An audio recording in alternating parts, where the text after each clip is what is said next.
Todos los dispensacionalistas están unidos en sostener que no puede equipararse a la iglesia del Nuevo Testamento con un Israel nuevo o verdadero.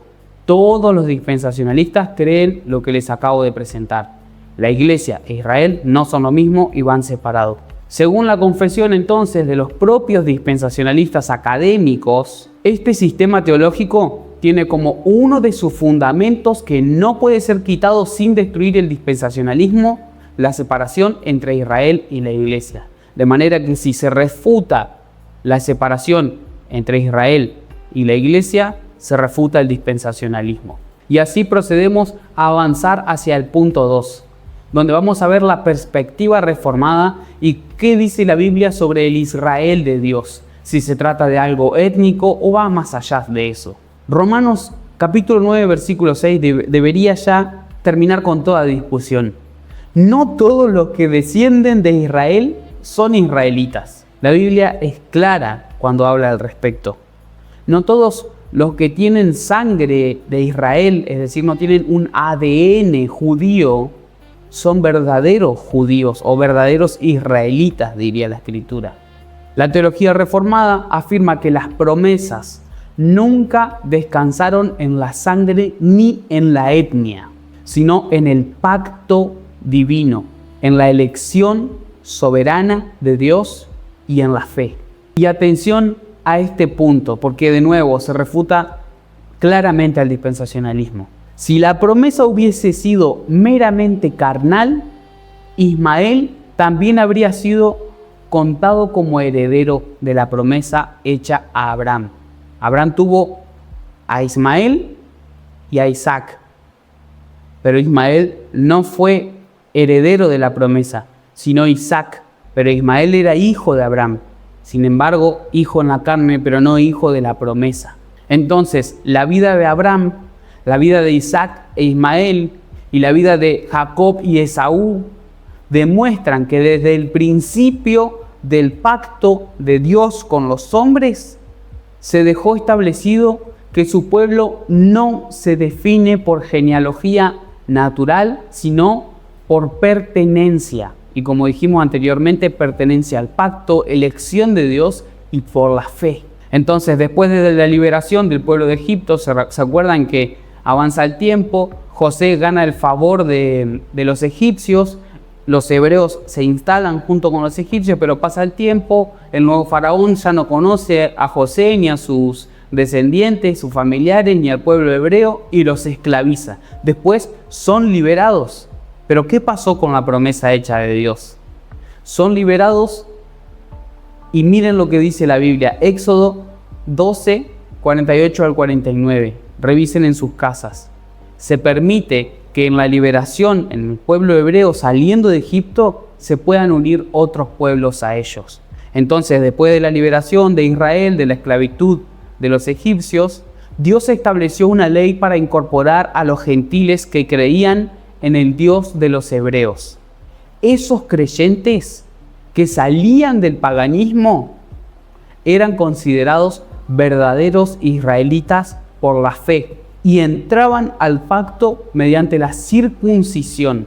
Entonces, Palmer Robertson, un teólogo reformado, dice en el libro El Israel de Dios, cuando Dios apartó a Abraham, y escuchen este argumento porque es fascinante, cuando Dios apartó a Abraham como su instrumento para bendecir al mundo, quedó claro que cualquier gentil podía unirse a la comunidad del pacto mediante el proceso del proselitismo. Además, ninguna legislación en Israel prohibía el matrimonio de un prosélito egipcio con un prosélito asirio. La descendencia de tal unión sería completamente israelita, pero completamente no abrámico en el sentido étnico o en el origen étnico. Por otro lado, cualquier descendiente étnico de Abraham podría ser declarado no israelita como resultado de violar el pacto. Por estas razones, Israel nunca podría definirse en términos puramente étnicos. Déjenme ilustrar esto porque es un argumento muy fuerte. Creo que refuta de un solo golpe el dispensacionalismo. Está diciendo, los prosélitos eran paganos que venían de otros pueblos, que eran evangelizados, si le queremos decir de esta forma, hacia el pueblo de Israel. Por ejemplo, si un egipcio creía en el Dios de Israel, se circuncidaba y por la fe era incluido en el pueblo de Israel, él se convertía en un verdadero israelita. Y si una asiria creía en el Dios de Israel y abrazaba el pacto, ella era una verdadera israelita. Y si ellos dos, que no tenían ninguno de los dos sangre hebrea, tenían a un hijo, ese hijo nacía en el pacto. Y si era mujer, nacía como una verdadera israelita. Y si era varón, nacía como un verdadero israelita y era circuncidado como señal del pacto. Y si creían, eran verdaderos israelitas espiritualmente y en el sentido pleno de la palabra. Nunca fue una cuestión carnal, siempre fue una cuestión espiritual. Miren lo que dice el apóstol Pablo. En Cristo Jesús ni la circuncisión vale nada, ni la incircuncisión, sino una nueva creación. Y a todos los que anden conforme a esta regla, paz y misericordia sea a ellos y al Israel de Dios. Gálatas capítulo 6, versículos 15 al 16. Pablo lo afirma de una manera contundente. ¿Quién es el verdadero Israel de Dios?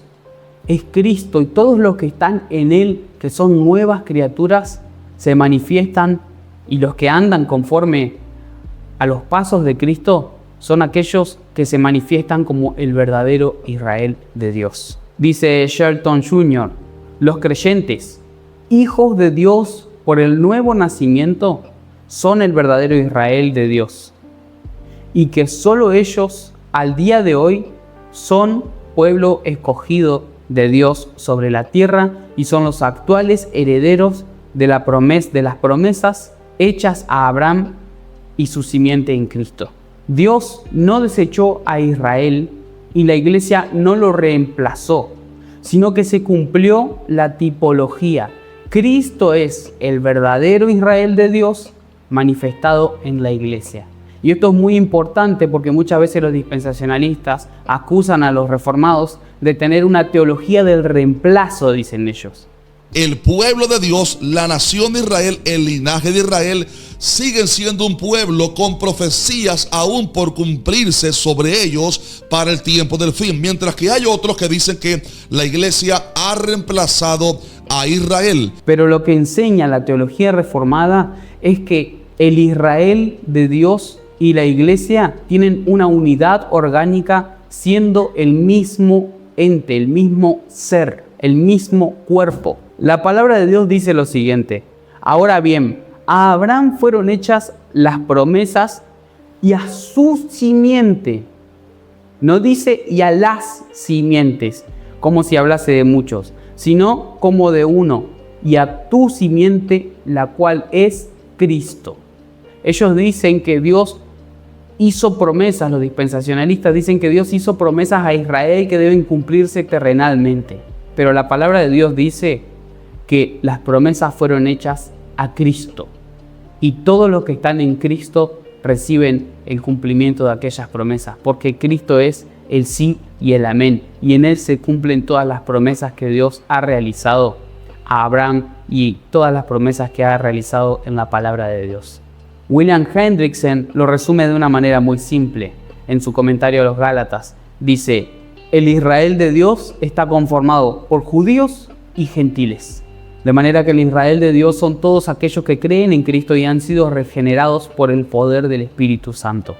Y para comprender mejor que no existe una separación entre Israel y la iglesia, y para comprender mejor la unidad orgánica que tiene la Escritura, quiero presentarles las siguientes ilustraciones. Existe una distinción real entre Israel y la iglesia, pero no una separación. La relación entre Israel y la iglesia es semejante a la relación entre una oruga y una mariposa, entre una semilla y un árbol, y entre un feto y un adulto. ¿Podemos decir que hay una distinción entre ambos? Sí. ¿Podemos decir que son dos seres separados? Realmente no. Esa es la distinción entre Israel y la iglesia. Y otra forma de demostrar que el dispensacionalismo se equivoca al separar tan tajantemente a Israel y la iglesia es la siguiente. Primero, Jesús es el Israel de Dios. Corroboren en sus Biblias, en sus casas, Oseas 11:1, Dios dice de Israel: de Egipto saqué a mi hijo. Y Mateo cita esa profecía para aplicarla a Jesús, diciendo: de Egipto saqué a mi hijo, para que se cumpliese la profecía. Porque ¿quién es el verdadero Israel? El Hijo de Dios. Él es el verdadero israelita. Y todas las promesas fueron hechas a Cristo. Gálatas capítulo 3, versículo 16, como hemos leído. Entonces, en Él se cumplen todas las promesas y reciben esa herencia todos los que son unidos a Él. Por otra parte, todos los que están en Cristo son el Israel de Dios, como hemos leído. Gálatas capítulo 6, versículos del 15 al 16. No es una cuestión carnal, sino espiritual, porque de nada vale la circuncisión en la carne, sino la circuncisión en el corazón. No son verdaderos israelitas los que meramente son circuncidados en la carne, sino los que son circuncidados en su corazón. Porque se puede ser circuncidado en la carne y andar en el paganismo, como hoy se ve al pueblo de Israel que lo hace, despreciando a Cristo y despreciando incluso la misma palabra de Dios. Entonces, como conclusión de la reflexión que acabamos de realizar, podemos decir que la iglesia es el Israel de Dios manifestado en Cristo. Y fíjense lo que dice Esteban antes de ser apedreado por aquellos fariseos de corazones endurecidos y aquellos judíos que le daban la espalda a Cristo. Dice que Moisés estuvo con la iglesia en el desierto. La palabra griega es eclesía, iglesia. Estuvo con la iglesia en el desierto. Si usted desea comprender mejor cuál es la postura del dispensacionalismo con respecto a Israel y la iglesia, necesita ver este video.